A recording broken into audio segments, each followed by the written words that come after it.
Greetings viewers, JLB, back with a new installment of Animation Cinema. We're nearing the end of the year 1962.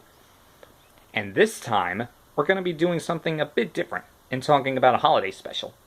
Mostly because I heard that Disney is starting preparation for the Halloween season early this year. So I thought, hey, if they're preparing for Halloween, why don't I do something related to a holiday myself? And so, let's talk a little bit about an adaptation of the classic Christmas story, A Christmas Carol. This time entitled Mr. Magoo's Christmas Carol. Now, as the title would suggest, this is an adaptation of Charles Dickens' 1843 Christmas classic, A Christmas Carol. I've seen many adaptations of this, and frankly, it's not really much of a surprise to me. It should follow the same thing beat for beat. It originally aired on television. Yes, this was the very first TV special and the very first animated Christmas special to be made specifically for TV. And it aired on NBC on December 18th, 1962. And of course, the iconic character of UPA, Mr. Magoo, plays the part of Ebenezer Scrooge. Now, of course, as you would suggest from the title A Christmas Carol, it follows the same plot of the story. Greedy old man doesn't really like Christmas that much, thinking it's a lot of humbug. Gets visited by the ghost of his dearly departed business partner Jacob Marley. Ends up being visited by the three ghosts of Christmas. Changes his ways. Loves Christmas. God blesses everyone. The whole story. But there's a key difference that separates this version from all the other versions out there. They mismatch a couple of the ghosts of Christmas by showing the Ghost of Christmas Present first, after Jacob Marley, and then having the Ghost of Christmas Past follow the Ghost of Christmas Present. That might turn some people who are absolute purists off on this, and considering that this film is basically a musical adaptation of the story, with Mr. Magoo heading into a theater on Broadway, ultimately bumping into the presentation about 30 minutes after the show begins,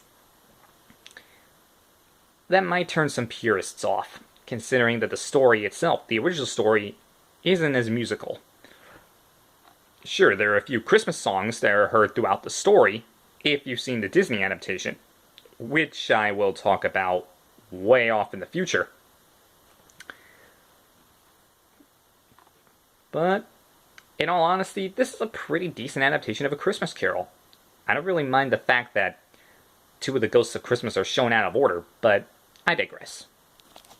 Now, Mr. Magoo's Christmas Carol was created by UPA, the same people who created Gay Paris and 1001 Arabian Nights. But this was produced in the last days of UPA being an animation studio, following its acquisition by Henry G. Saberstein. UPA would later produce a television series called The Famous Adventures of Mr. Magoo, but we'll talk about that, I believe, some other time, I think, if it's on my list. Anyway, this special is at least an hour long, as opposed to half an hour, which most Christmas specials were, both before and after. Mostly after. But anyway, the special was seen multiple times across 7 years, from 1962 to 1969 on NBC. Then NBC aired the special again several years later in 2012, with scenes depicting Mr. Magoo in a framing device cut in order to, meaning in the theater, being cut in order to make room for commercials. Ultimately, the CW acquired the broadcast rights to the special and started airing it in its entirety in 2014, but the NBC version of the special followed the following year. Then distribution rights to the special were handed over to NBC Universal Television Distributor, and that's where the rights to Mr. Magoo's Christmas Carol are today. It's available on VHS and DVD, so you don't really need an excuse to not try and track down a copy. Now, like I said, I don't really mind the fact that the first two Ghosts of Christmas are shown out of order, because this is a pretty decent, well, I haven't seen it myself, but this is a pretty decent retelling of A Christmas Carol. Sure, Mr. Magoo makes it rather interesting, Ebenezer Scrooge, but It's pretty much a Christmas classic and definitely worth showing around the holidays. Anyway, thanks for watching, and see you all next time, because on the next installment of Animation Cinema, we're going to be talking about the first and only film released here in the US in 1963.